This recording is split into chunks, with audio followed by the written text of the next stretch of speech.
जितना बैठे हैं ओहो मन लगा को आज बाहर नाचना है और कैसे नाचना है। हमारे जितना दीदी मन है वो सब दीदी मन आज झूम करके बाहर नाचे। और हमारे जितना भाई है वो सब साथ देते हैं नाचे भाई मन नाचा थे और तू मन नाचना है ओकरे कथा का देवी और बाहर नाचे कहां जाबो जानता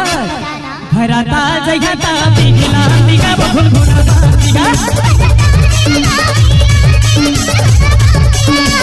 पतर मुने का पोती मालू रे लाल तुम बाहर नाचे भराता जयता बिगला बिगा बहुल गुना बिगा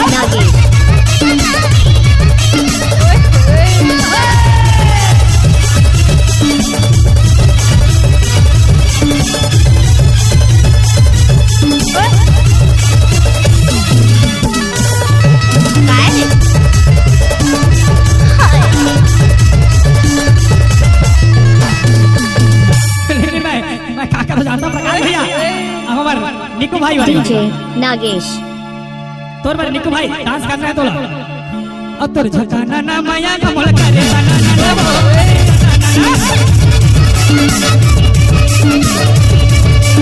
क्या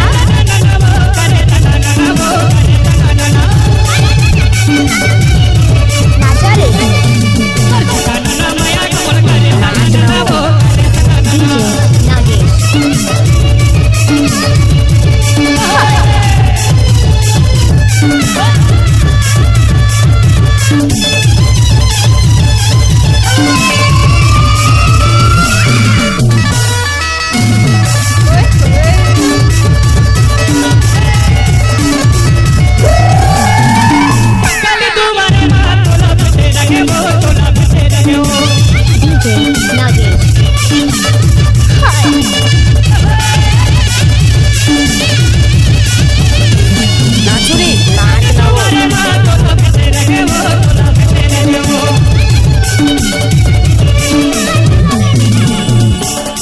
जितना मोर भाई मन नाचा थे ना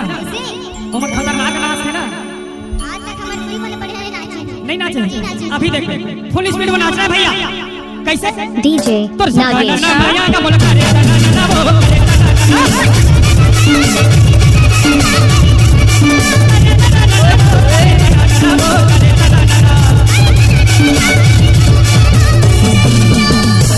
देखे कर स्पीड होना चाहिए। अब स्लो इमोशनल वाला देखते हैं और तोर झकाना ना मांगा का बोल करे